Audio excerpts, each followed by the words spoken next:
Heads of state in the SADC region and other countries have sent messages of support to President Cyril Ramaphosa as the country deals with the effects of devastating floods.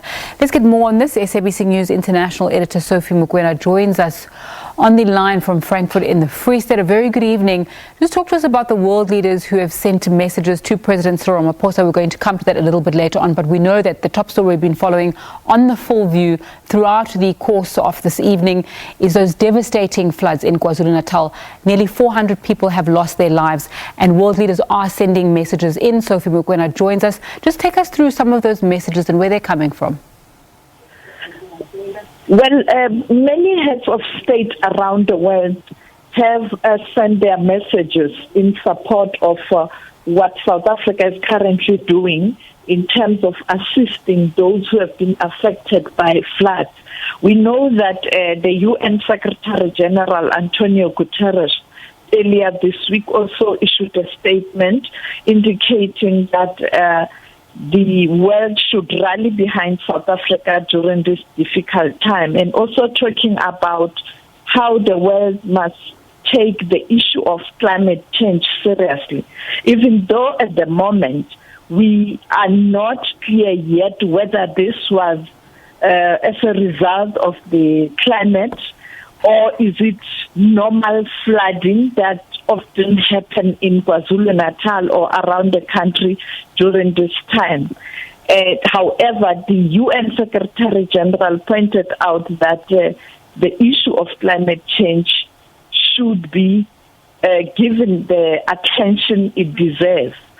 And then the other message came from the head of the Commonwealth, Queen Elizabeth, the Queen of England, also saying that they are with South Africa during this hour of need. And of course, in the SADC region, many heads of state, such as President Hagengop of Namibia, also President of Tanzania, Hassan, issuing a statement, and the President of Zimbabwe, Emmerson Mnangagwa. Just talk to us about the assistance that has been offered to South Africa by any foreign leaders, if any. At the moment, we haven't heard of any assistance from international community. You know that sometimes there's a view that South Africa is a developing country. And of course, when you have challenges such as this, the response will not be as quick as it is normally being extended to other countries on the continent. You'd recall that when you had challenges in Mozambique some years ago, South Africa was quick to respond, and the international community also assisted. Recently, 2 years ago, when they had challenges of that cyclone Idai, they also received support from international community, but also from South Africa. The very same cyclone did affect Zimbabwe, and South African Defence Force was able to assist and also assist in building of bridges in Zimbabwe. But for now, for South Africa, it is still South Africa trying everything in its power to ensure that the people of KwaZulu-Natal do receive the assistance that they deserve. We know that today we saw the president of CAF, Patrice Motsepe, going to KZN and announcing that through his foundation, the Motsepe Foundation, he will assist with 30 million rand. And for now, there's not much coming from international community. It's still efforts of South Africans, both business, government, NGOs, the gift of the givers being at the forefront, and of course the provincial government supported by national government. The president yesterday making funds available, and yesterday the Minister of Finance speaking to Vuyo Mvogo confirming that they have allocated money to assist people of KZN who have been affected by these floods. All right, we've seen the president being quoted as saying climate change could have been a part of the reason that we've seen the kind of floods that we're doing. Obviously, there's a conversation, as you've just spoken about as well, of the impact of climate change in South Africa. Do you think that as people living in South Africa, both citizens and non-citizens, there is a level of education about climate change, its impact, and how it's going to affect us and our future?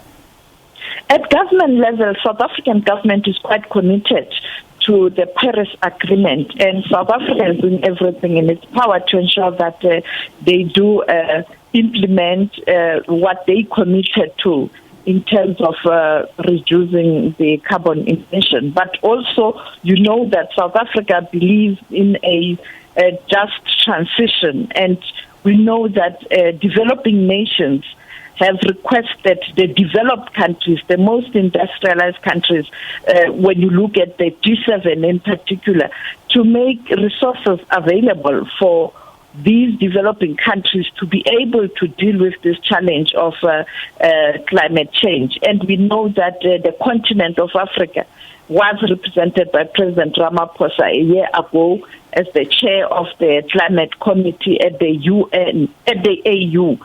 And therefore, South Africa has been at the forefront to try and push for ensuring that there is commitment but also implementation of the Paris Agreement.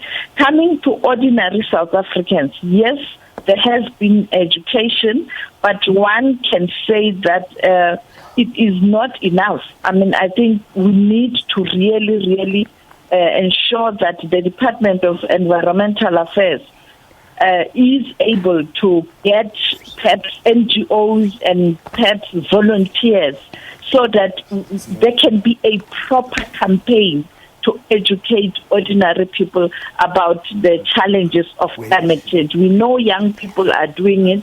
We know young people have been a voice at multilateral fora and the international conferences on climate change. But we really have to ensure that perhaps even at school level, the education system is geared in a way that the young ones, they know the importance of protecting the Mother Earth, because this is the place that they are going to live in. And if they don't take care of Mother Earth, we will continue to have these challenges. Because when you look at the floods, let's say you have this drainage system and the infrastructure there.